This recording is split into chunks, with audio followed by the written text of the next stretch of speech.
Olá!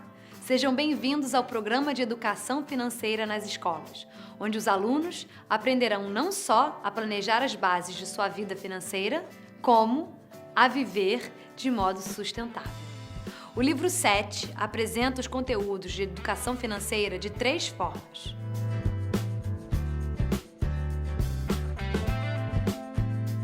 Nos textos da história, nas regras do jogo e nas tarefas propostas aos alunos no final de cada encontro.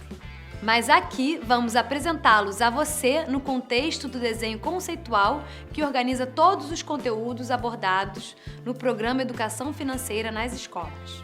Esse desenho é uma balança que possui uma base e 2 pratos. Esses 3 componentes representam os 3 grandes grupos de conteúdo que estão ligados à pergunta que nos fazemos constantemente em relação à nossa vida financeira. Na base da balança, um dos principais componentes é orçamento, que é a resposta à pergunta: como me organizo para fechar as contas do mês? Orçamento é uma tabela em que são lançadas, de um lado, as receitas, ou o dinheiro que entra, e do outro, as despesas, que é o dinheiro que sai. Subtraindo as despesas das receitas, o que sobra é o saldo. Se as despesas forem maiores que as receitas, o saldo é negativo. Se acontecer o contrário, o saldo é positivo. Outro componente da base da balança é planejamento, que responde à pergunta: como me organizo para realizar os meus sonhos? Isso porque planejar é estabelecer objetivos e os meios para alcançá-los. Só que, para determinar o que precisamos para conseguir alcançar nossos objetivos, é preciso fazer estimativas. Fazer estimativa significa prever quais serão os gastos e receitas em um determinado evento, ou por um certo período de tempo, semana, mês, ano ou vários anos. Uma estimativa tem mais chance de se aproximar da realidade se utilizarmos a experiência adquirida, pesquisarmos boas informações e refletirmos sobre os dados encontrados. Um dos pratos da balança trata das questões especificamente relacionadas a consumo. Em educação financeira, consumo é comprar um produto ou utilizar um serviço e deve ser feito de maneira consciente, responsável e sustentável, ou seja, avaliando sua real necessidade. O consumo deve estar ligado a 3 perguntas e, para cada uma, há conteúdos que a respondem. Pergunta 1. Preciso? Para tomar essa decisão, é preciso levar sempre em consideração os 5 R's: repensar, recusar, reduzir, reutilizar e reciclar. Pergunta 2. Tenho dinheiro? Ao se considerar as questões relacionadas a dinheiro, ajuda bastante saber direitinho de quanto dinheiro dispomos. Por isso, anotar as despesas para poder controlá-las é super importante. Depois desse passo, há algumas decisões a serem tomadas. Aliás, educação financeira é bem isso, tomar decisões o tempo todo. E se não tenho dinheiro? Posso fazer um financiamento ou um empréstimo. Mas qual a diferença?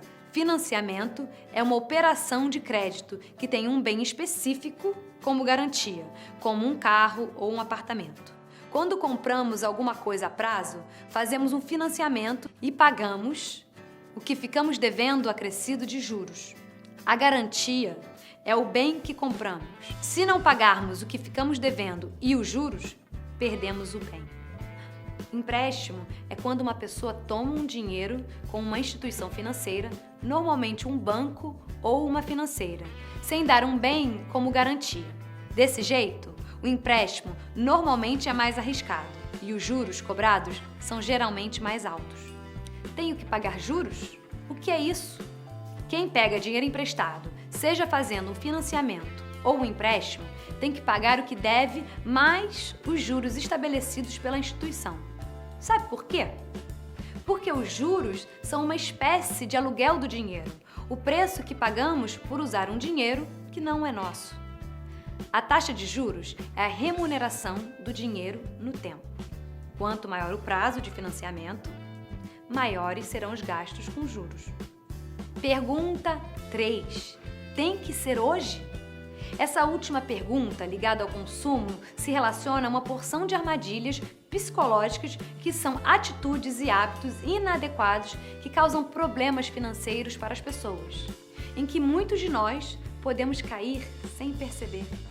O livro 7 aborda várias delas. Veja só. Imediatismo. A pessoa pensa só no agora, sem se preocupar com as suas consequências ou no preço a pagar no futuro. Otimismo excessivo. A pessoa não enxerga riscos e superestima os recursos. Contabilidade mental. A pessoa organiza o dinheiro em gavetinhas na cabeça e não consegue mexer nelas. É importante ver a vida financeira como um todo. Por exemplo, imagine que você está guardando um dinheiro na poupança para fazer uma viagem. Só que surge um imprevisto e você tem que fazer uma reforma na casa. E agora? Você tira o dinheiro da poupança ou faz um empréstimo? Muita gente prefere fazer um empréstimo para não mexer na poupança. Com isso, contrai uma dívida que cobra juros de 10% ao mês só para não mexer no investimento que paga 0,6% no mesmo período. Framing ou enquadramento.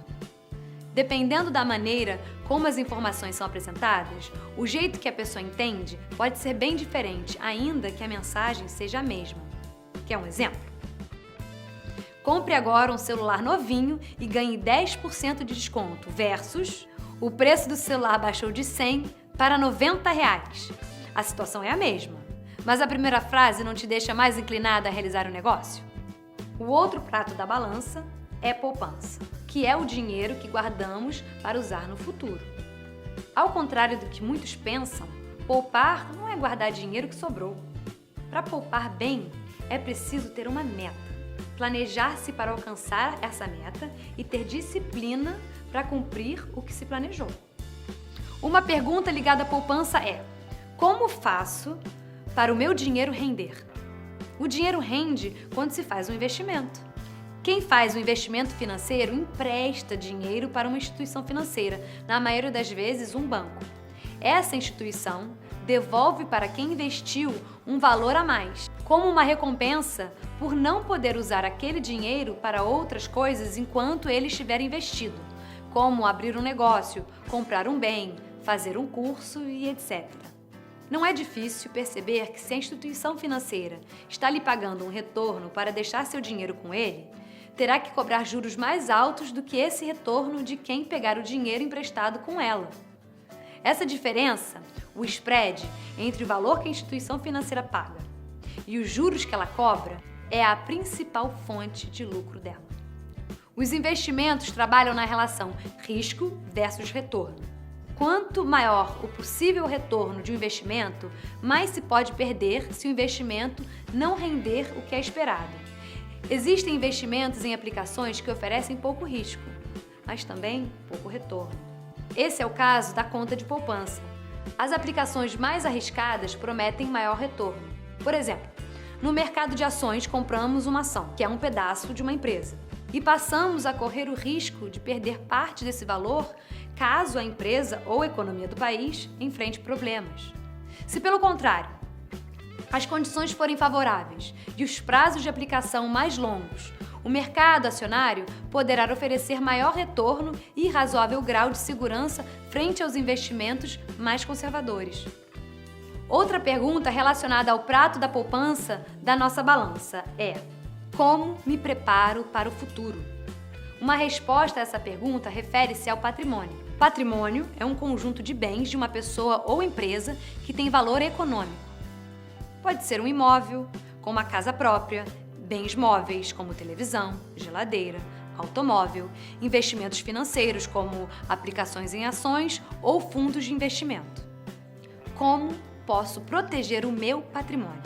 Uma das possibilidades de proteção é fazer um seguro. Seguro é o contrato em que uma das partes, a seguradora, se obriga a indenizar a outra parte, o segurado, quando acontece determinado sinistro, que é um roubo, um acidente, etc. O valor total para a contratação do seguro pago pelo segurado à seguradora é chamado prêmio de seguro. Outras medidas de proteção do patrimônio são fazer a manutenção dos bens regularmente, fazer a garantia ao adquirir um produto, instalar alarmes e etc.